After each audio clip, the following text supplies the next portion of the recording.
Hello बच्चों, अगर आप 8, 9, 10th के स्टूडेंट हैं तो आपके लिए वीडियो बहुत ही हेल्पफुल रहेगी।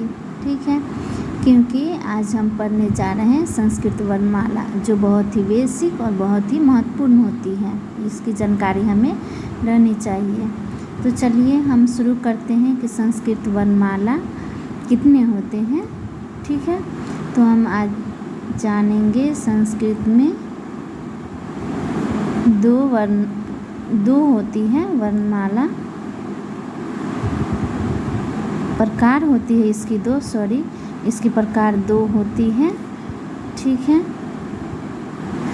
पहली होती है स्वर वर्ण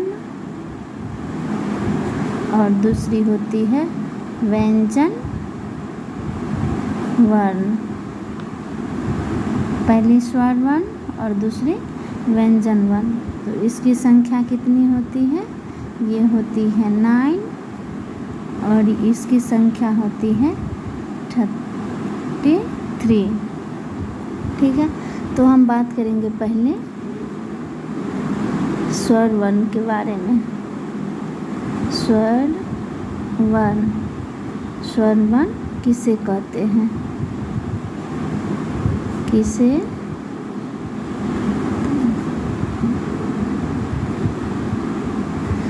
तो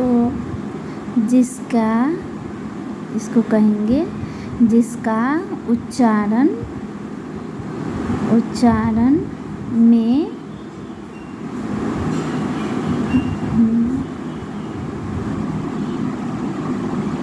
हमें किसी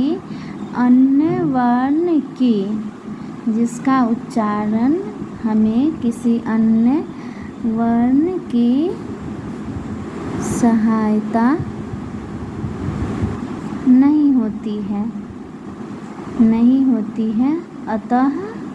नहीं होती है, अतः जो स्वतंत्र होते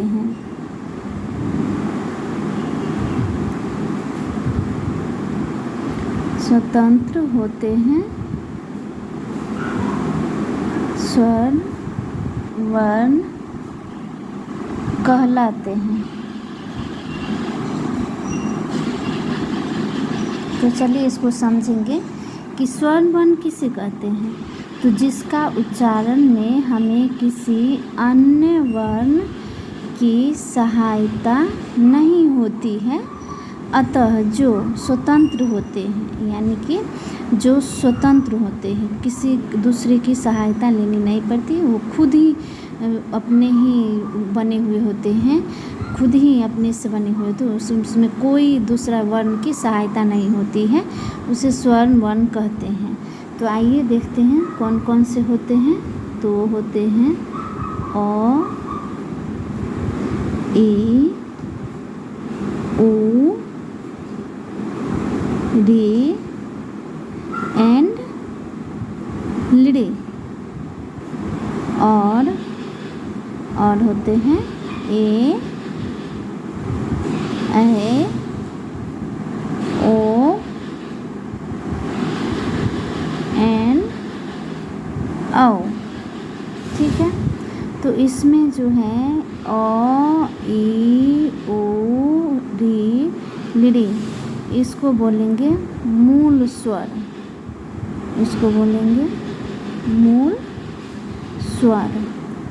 क्योंकि इसमें किसी अन्य स्वरों की मेल नहीं होती है, ये खुद ही अकेले स्वतंत्र रूप से बने होते हैं, इसलिए इसे बोलेंगे मूल स्वर। और ए, ऐ, ओ और औ, इसको क्या बोलेंगे? संयुक्त स्वर। संयुक्त स्वर क्यों बोलेंगे? क्योंकि यहाँ जान लेंगे कि संयुक्त स्वर का निर्माण कैसे हुआ है। ठीक है, संयुक्त स्वर का निर्माण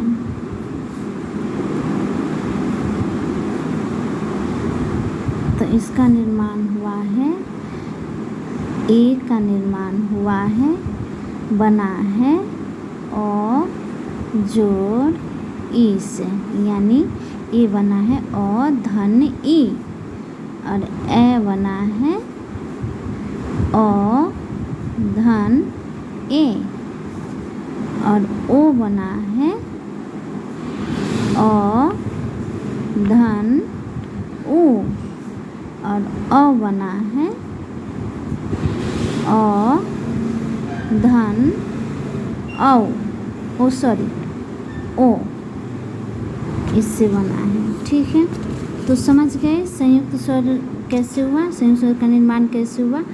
क्योंकि अ धन ए का मेल हुआ ये दोनों का, तो ए बना। अ धन ए का मेल हुआ तो बना ऐ, और अ धन ओ का मेल से बना ओ, और अ धन ओ से बना औ। ठीक है, तो इसलिए इसको बोलेंगे संयुक्त स्वर। तो हम जाने आज कि संस्कृत वर्णमाला में कितने प्रकार हैं। तो पहला तो है स्वर्ण वर्ण, और दूसरा है व्यंजन वर्ण जिसकी संख्या है 33, और स्वर्ण वर्ण की संख्या है 9। तो स्वर्ण वर्ण किसे कहते हैं, जिसका उच्चारण में हमें किसी अन्य वर्ण की सहायता नहीं होती है, अतः जो स्वतंत्र होते हैं स्वर्ण वर्ण कहलाते हैं।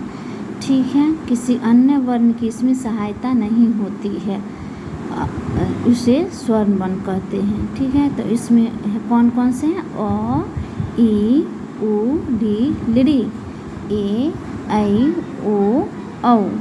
ठीक है, तो इसमें अ ई उ री ली, ये जो है ये है मूल स्वर। इसमें कोई अन्य स्वरों की हेल्प नहीं हुई है, कोई अन्य स्वरों की मदद से नहीं बनी है, ये खुद ही स्वतंत्र रूप से बनी हुई है, कोई अन्य स्वर इसमें नहीं मिला हुआ है, तो इसे बोलेंगे मूल स्वर। और ये जो है ए ऐ ओ औ, तो इसको बोले संयुक्त स्वर। संयुक्त स्वर क्यों बोले, क्योंकि संयुक्त स्वर का निर्माण हुआ है अ धन ई से ए, अ धन ए से ऐ, अ धन ओ से ओ, और अ धन ओ से औ। ठीक है, तो आज हम जाने संस्कृत वर्णमाला के स्वर्ण वर्ण के बारे में, यानी कि वर्णमाला के जो प्रकार हैं, 2 प्रकार हैं, स्वर्ण वर्ण और व्यंजन वर्ण। तो इसमें हम जाने हैं पहली पार्ट स्वर्ण वर्ण के बारे में। ठीक है, तो अगली वीडियो में हम जानेंगे व्यंजन वर्ण के बारे में।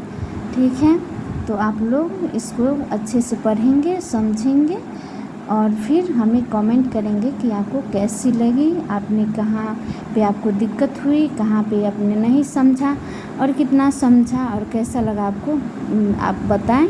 और आपके लिए वीडियो बहुत ही मददगार होगी, जो कि आपको ये बेसिक जानना बहुत ही ज़रूरी होती है।